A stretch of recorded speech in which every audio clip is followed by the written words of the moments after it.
Today ముచ్చట ఏంటంటే customer అయితే ముద్దు ముందు నుంచి అయితే వచ్చాడు. ఈ టాటోతో కూడా ఈగల్ కాంబినేషన్ తో బ్యాండ్ అయితే వేయడం, నేను 20 బ్యాండ్స్ దాకా అయితే మోడిఫికేషన్ అయితే చేశాను. మన షాప్ లో అయితే బ్యాండ్స్ అయితే చాలా అంటే చాలా లో ప్రైస్ లో అయితే వేస్తాం. ఈగల్ టాటో అంటే చెప్పాల్సిన అవసరమే లేదు, భయంకరంగా అయితే ఉంటది. ఎలాంటి బ్యాండ్ మోడిఫికేషన్ అయినా మనమైతే చేస్తాం. అట్లాగే ఈ మంత్ ఫ్రీ టాటోకి అయితే మీరంతా రెడీగా ఉన్నారా? ఈ వీడియో కింద ఒక్క కామెంట్ అయితే చేయండి. మనం వీడియో అప్లోడ్ చేయగానే చాలా మంది అయితే కామెంట్స్ అండ్ షేర్స్ అయితే చేస్తున్నారు. వాళ్ళందరూ ఐడీలు అయితే నోట్ చేసి పెట్టుకుంటున్నారు. ఏదో ఒక రోజు వాళ్ళకైతే బ్లాస్టింగ్ ఆఫర్ అయితే ఉంటది, ఖచ్చితంగా అయితే ఇస్తా. అట్లాగే నా దగ్గర టాటోస్ చేసుకొని నా వీడియోస్ ఎంతమంది చూస్తున్నారో ఒక్క కామెంట్ అయితే చేయండి. ఇంకా అవుట్పుట్ అయితే రెడీ అయిపోయింది. ఇంకేదైనా మిగిలి ఉంటే ఖచ్చితంగా నెక్స్ట్ వీడియోలో మాట్లాడతా. ఈ మంత్ అయితే ఫ్రీ టాటో ఆఫర్ అప్లోడ్ చేస్తా, మీరైతే రెడీలో ఉండండి. By by. గంగిరెడ్డి అన్న ఎట్టున్నాడు అల్లుడు?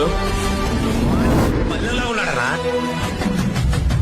నువ్వు గుండా అంటే నీకన్నా పెద్ద గుండరా? నువ్వు రౌడీ నీకన్నా పెద్ద రౌడీ. దమ్మున్న మొగ